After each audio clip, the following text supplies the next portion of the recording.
Thank you. Thank you very, very much. I very much appreciate the warm welcome.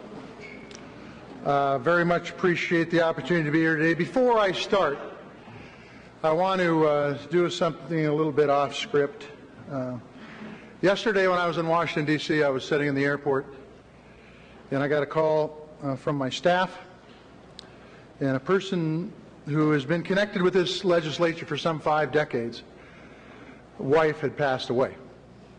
And I think it is entirely appropriate that we have a moment of silence for J.D. Lynch and his family in this time of grief.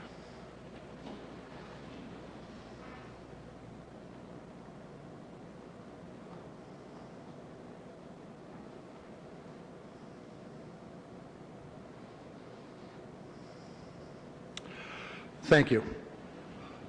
President Peterson, Speaker Milburn, legislators, honored guests, people of Montana, it is great to be here.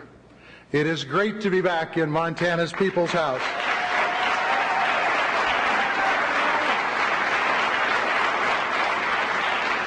To share a few words with you. Usually when I recognize folks, I like to have them stand. In this particular case, we're going to do something a little bit different. I'm going to ask that if you're a veteran, please remain seated, and everybody else stand and join me in recognizing them and their service to this country.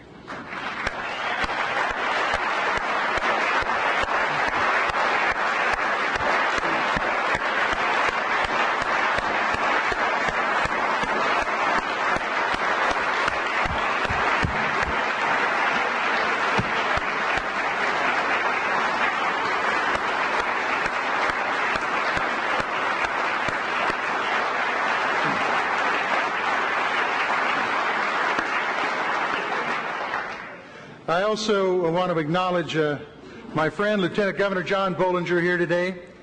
John, I'm going to embarrass you a little bit. I'm going to ask you to stand up, please. And I want to thank you, not only for your service as a Marine, but also for your service to the state of Montana. You know, you and I entered the state Senate at the same time, and back then you were able to work across party lines, and today you're able to work across party lines to find common ground and work together. You are a statesman, and I want to say thank you, John Bollinger.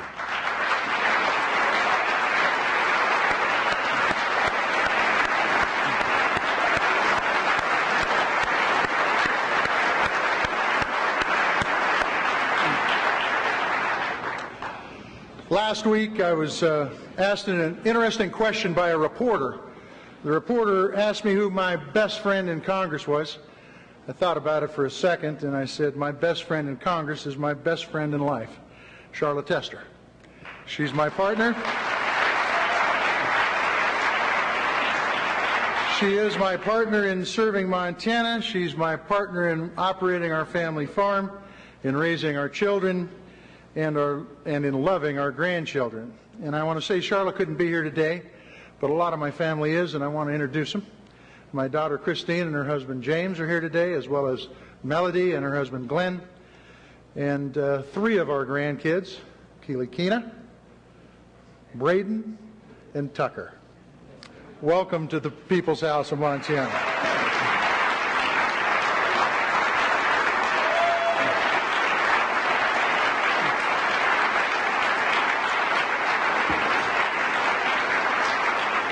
And Senator Keene, where are you?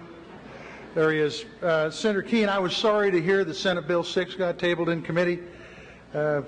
Under Senator Keene's, no, that's a negative, Senator Keene. Under Senator Keene's bill, anyone who uses a PowerPoint would have to fork over $50 to $100, depending on the length of the PowerPoint presentation. All I've got to say is I would love to see the fiscal note on that baby, I'll tell you. In all seriousness, there are serious challenges ahead. Passing a budget that works for Montana, for its small businesses, for its working families, for its family farms and ranches, a budget that creates jobs, a budget that creates an environment that allows our kids and our grandkids to be competitive and successful. You need to know that every decision that you make here has an impact on your neighbors, on my neighbors, on your communities, and communities all across Montana. But you know what? Montana is blessed with our citizen legislature. It is one of the things that makes Montana the best state and the best nation in the world.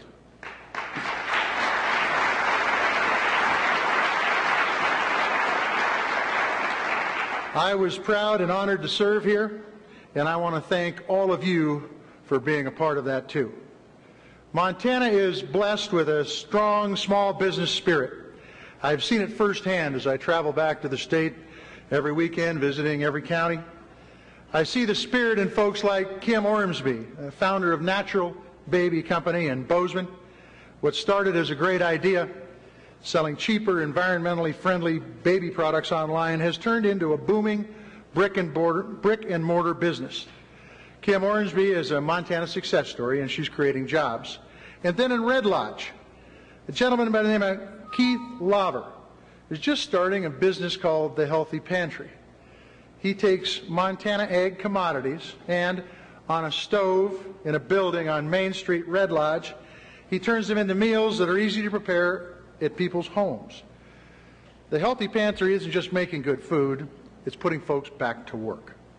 And then there's the Stillwater Mining Company, where hundreds of Montanans work together, union labor and management, to get platinum and palladium to the market. Stillwater is a made-in-America gem, and it's a company that our treasure state can be proud of.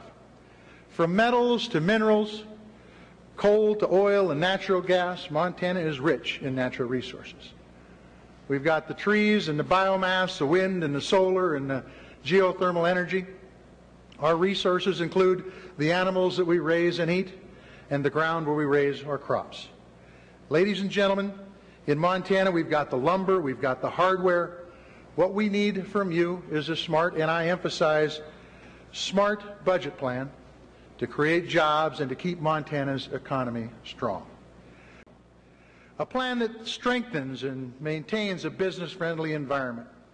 One that invests in our workers and our kids and their education and allows them to do whatever that they dream of. A budget plan that maintains the physical infrastructure we need to keep our rural state in fighting shape. With our national economy on the rebound, we cannot afford to go backward. Montana has handled this recession better than any other state, and we need to make sure that we continue that trend. Montanans sent me to the United States Senate to work hard. They sent you to Helena to work hard, to make Montana and America better for our kids and our grandkids. Not to sit around complaining, not to rehash old problems or create new ones. It is our job to do our work with respect for one another, finding common ground that unites us, and working from that common ground.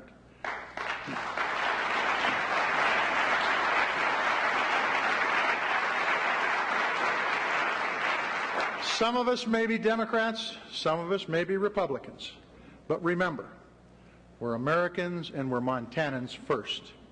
We all have a unique challenge, because whether it's home is Billings or Big Sandy, we have this in common. We all live in rural America. One of my biggest challenges back in the Senate is getting folks to understand what rural America really means.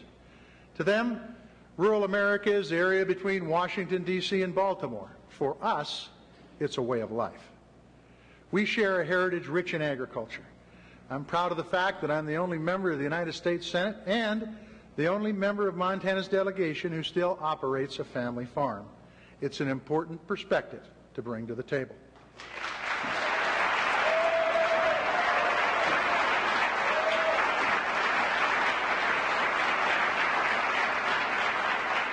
In rural America, we have a rich outdoor heritage. For the next 2 years, I have the honor of serving as chairman of the Congressional Sportsmen's Caucus. My role? To keep fighting for and strengthening our gun rights, to stand up for access to public lands and public water, and of course, getting wolves back off the endangered species list, and returning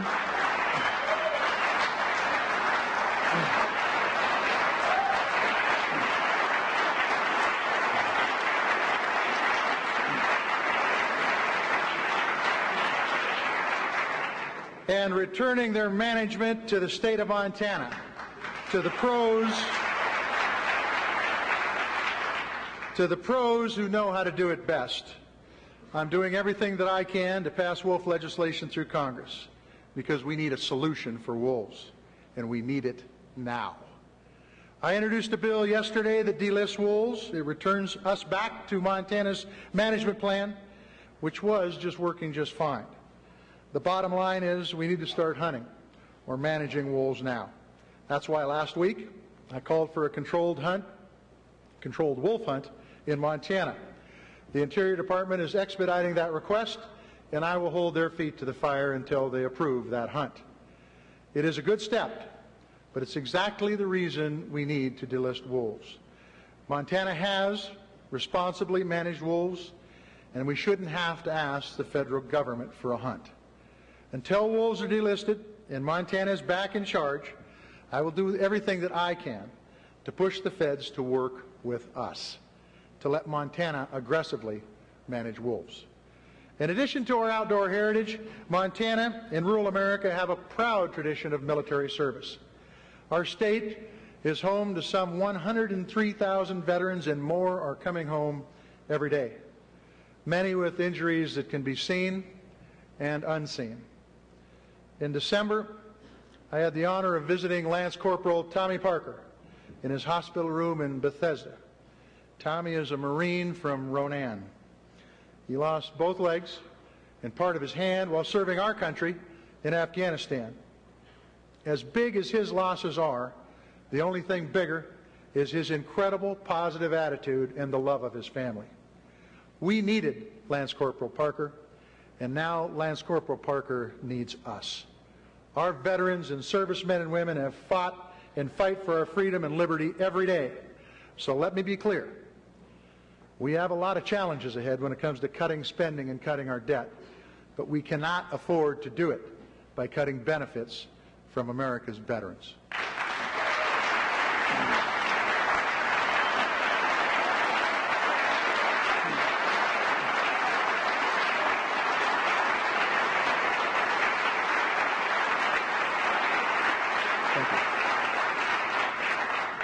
I was struck by what the national commander of the VFW said the other day. It was in response to a controversial proposal to cut $4.5 billion in veterans' benefits. He said, and I quote, "The day this nation can't afford to take care of her veterans is the day this nation should quit creating them."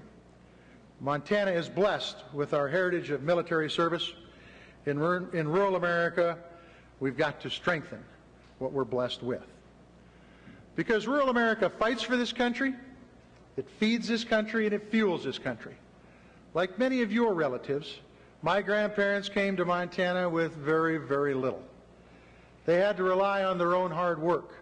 They had to work together with their neighbors to survive, and they had to live within their means. You know what? They made it work. My grandparents and my parents knew the value of a dollar. I know the value of hard work and the value of a dollar. Those are Montana values. We can be proud of Montana's Constitution, the requirement of to balance the budget. That and darn good leadership over the past few years has made Montana one of the few states in the nation still operating in the black. A decade ago, the Clinton administration and this country ran a surplus. It is possible. But over the past 10 years, some in Congress have made some pretty bad choices, and it has turned our economy upside down. Instead of gimmicks that cost us jobs, hurt education, weaken our infrastructure, we need to take real steps towards cutting our deficit and balancing our budget. It's not going to happen overnight. It's going to take a credible, long-term strategy. So what's real? Last year, I was able to cut $6 billion in spending from unemployment insurance law. I killed an animal ID program which was wasting millions of tax dollars each year. I voted twice to make sure Congress didn't get a pay raise, and just last month I introduced a bill ending automatic pay raises for members of Congress forever.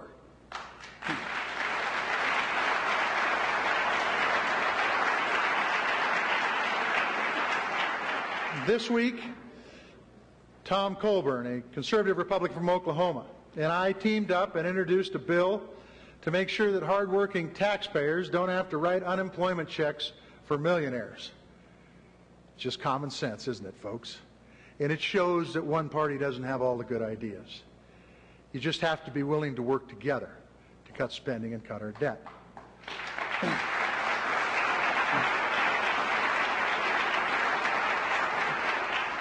And as the only Senate Democrat to vote against both bailouts, I will tell you that I will always vote against bailouts.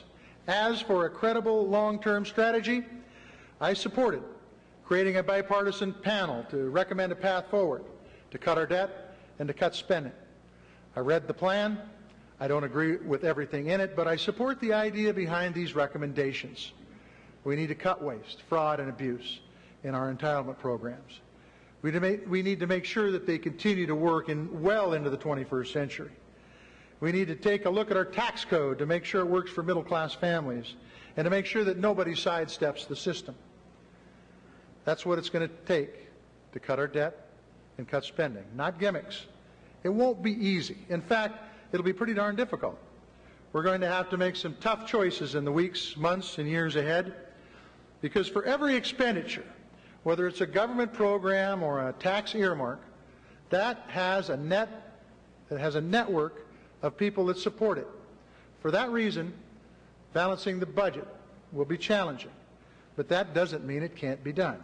It has to be done, and it can be done without costing us jobs. The key is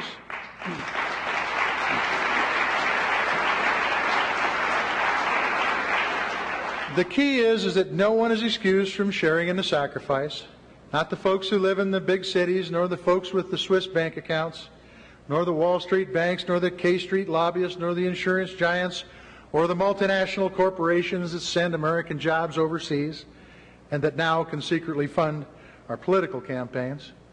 Everybody has to feel a little pain. But that doesn't mean we need to take a battle axe to the very things that are creating jobs and building our economy, or backpedal on our commitment to veterans. Think turning public education upside down creates jobs and a business-friendly environment? In this competitive world, it would only take us backwards. And it would shift the tax burden onto local property taxpayers. Does slashing our basic infrastructure like safe roads and drinking water and electrical transmission lines help create jobs? Or saying tough luck to our law enforcement officers or firefighters? Or gutting access to quality, affordable health care? That kind of governing will land us right back in the ditch, and it will not create jobs. We create jobs by investing in education and infrastructure and health and public safety. That's why I'm proud of my vote for the Recovery Act, a bill that put thousands, let me repeat, thousands of Montanans to work. It cut taxes for every Montanan to the tune of $500 million with a B dollars, and it jump-started the infrastructure we need to create jobs. Every region in Montana has a school, a road, a public works system that has been improved and revitalized because of the Recovery Act. The Recovery Act is building the North Central Regional Water System, which will provide clean drinking water to tens of thousands of Montanans. It allowed crews to finish one of our state's fastest-growing business corridors, the Shiloh Road in Bozeman. It launched a critical revolving loan fund to keep Montana's timber industry on its feet in a time of very, very tight capital. I know that Carrie Hegerberg and my friends at the Montana Contractors Association have done a great job in taking advantage of the Recovery Act and putting Montanans to work. I want to thank them. And most importantly, the Recovery Act pulled our nation away from the ledge of a catastrophic depression. That's what I call successful stimulus. The only thing that failed about it was a vote against it. Remember this: it is our patriotic responsibility as Americans to govern and budget carefully. It is our patriotic for the businesses in this state and in this country to go the extra mile needed to create jobs right here in America. Offshoring jobs may save you a few bucks, but none of us can afford to cut American workers out of the picture.